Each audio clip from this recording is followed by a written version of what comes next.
ویسے تو اللہ صلی الانسان الا ما سعى، یہ بھی قرآن کریم ہے کہ انسان جتنی کے لیے کوشش کرتا ہے اللہ تعالیٰ اس کو عطا فرماتا ہے، یہ بھی ہے۔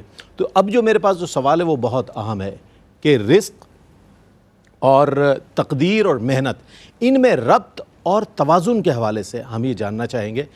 صاحب کچھ فرمائیے گا اس حوالے سے۔ دیکھیے، رزق، تقدیر، محنت، اس کا آپس میں تعلق ایسا ہے کہ میں نے ابھی آپ سے عرض کیا تھا کہ بلا واسطہ اور بالواسطہ رزق ہوتا ہے۔ تو یہ تینوں چیزیں ایسی ہیں کہ کہیں اللہ تبارک و تعالی بلا واسطہ عطا فرماتا ہے، کہیں بالواسطہ، لیکن تقدیر کا جو مسئلہ ہے اس کو انسان بعض اوقات سمجھ نہیں پاتا، اور اس میں بحث کرنے کی زیادہ حکم ہے کہ زیادہ بحث مت کرو، لیکن تقدیر بہرحال ہوتی ہے۔ وجہ اس کی یہ ہے کہ تقدیر معلق اور تقدیر مبرم، یہ دو ہیں تقدیر۔ واہ واہ۔ اب اس میں بعض اوقات انسان یہ سوچتا ہے کہ میرا رزق جو ہے یہ جتنا ہے اس سے زیادہ بڑھ نہیں سکتا، نہیں بڑھ سکتا، لیکن بڑھ بھی سکتا ہے۔ بڑھ بھی سکتا ہے۔ بعض دفعہ یہ سوچتا ہے کہ رزق میرا بڑھے گا، ہو سکتا نہ بڑھے۔ اس کا تعلق ہے تقدیر معلق سے۔ اس کے بارے میں حدیث شریفہ میں نبی اکرم صلی اللہ علیہ وسلم نے ارشاد فرمایا ہے کہ بندہ بیمار ہوتا ہے، تقدیر معلق یہ ہے کہ یہ علاج کرے گا تو اس کو شفا ہو جائے گی، بے شک۔ اگر نہیں کرے گا تو شفا نہیں ہوگی، وہ تقدیر معلق ہے۔ یا اگر یہ دعا کرے گا تو اس کی وجہ سے اس کو یہ فائدہ پہنچ جائے گا، اور نہیں کرے گا تو یہ فائدہ نہیں ہوگا، یہ تقدیر معلق ہے۔ اور قرآن مجید کی ایک آیت شریفہ ہے، مفتی صاحب تشریف فرمائے، یمحو اللہ ما یشاء ویثبت وعندہ ام الکتاب۔ اس پر علماء نے فرمایا ہے کہ یہ جو بات ہے نا کہ اللہ نے فرمایا کہ اللہ مٹا دیتا ہے جس کو چاہتا ہے اور ثابت رکھتا ہے، یہ اس کے دست قدرت میں، وعندہ ام الکتاب، اس میں تقدیر معلق اور تقدیر مبرم دونوں شامل ہے۔ کہ اگر تقدیر مبرم وہ ہے جو اللہ کے علم میں ہے، اور وہ یہ ہے کہ پھر بندہ دعا کرے یا دعا کرے یا کچھ کرے، جو نہیں ہونا وہ نہیں ہونا، وہ ڈیسائیڈڈ ہے، وہ جو اللہ کا فیصلہ ہے۔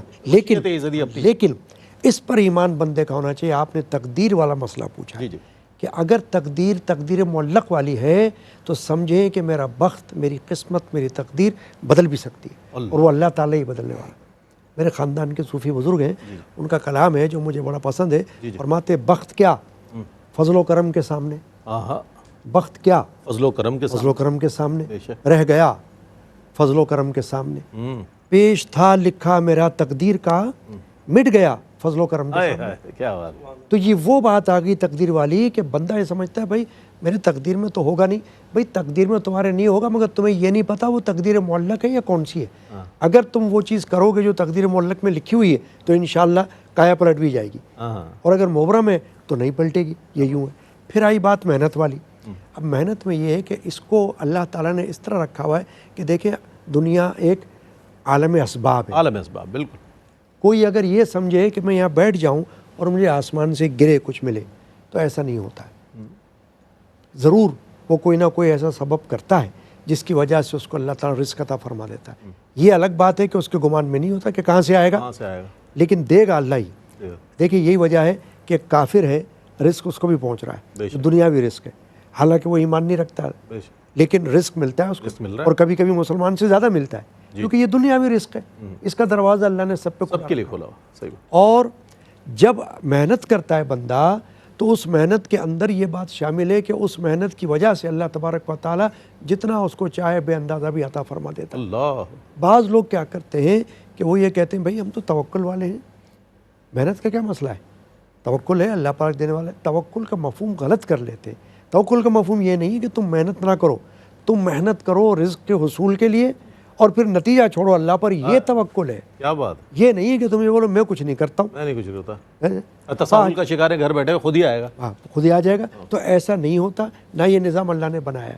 اللہ نے نظام بنایا ہے کہ تم تگو دو کرو پھر نتیجہ اللہ پہ چھوڑ دو، یہ ہے توکل۔ کیا بات۔ اور تیسری بات آپ نے کیا فرمائی تھی، تقدیر، محنت اور رزق کا تعلق، تو وہ یہی ہے کہ جب آپ بندہ محنت کرے گا، اور وہ جیسے مفتی صاحب نے فرمایا کہ رزق حلال کے لیے محنت کرے گا، حرام کے لیے تو ویسے ہی جائز نہیں ہے، کہ جب رزق حلال کی محنت کرے گا تو اللہ تعالیٰ پر بھروسہ رکھے کامل کہ اللہ تبارک و تعالیٰ اس کو جہاں سے چاہے گا عطا فرما دے گا۔ کبھی کبھی انسان سوچتا ہے کہ مجھے کیا ملے گا، لیکن اللہ تعالیٰ ہے کہیں سے بھی دے دیتا ہے، تو ہی دیتا اور دلاتا ہے تو ہی۔ دینے والا بھی جب کسی کو دیتا ہے نا تو وہ اللہ ہی اس کے دل میں ڈالتا ہے،